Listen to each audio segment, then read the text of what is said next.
Loading आणि top loading असे bobbin केसचे 2 प्रकार पडत असतात. तर फ्रंट लोडिंग हे बॉबिन केसच्या मशीनच्या पुढल्या भागातून घालायचं असतं.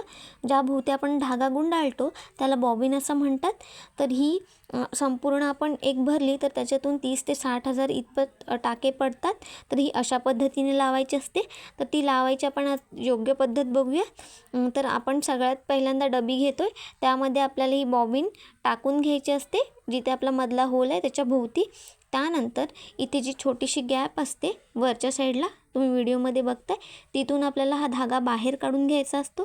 त्यानंतर थोडंच पुढे एक छोटासा होल असतो, तिथून आपल्याला अशा पद्धतीने धागा बाहेर काढून घ्यायचा असतो.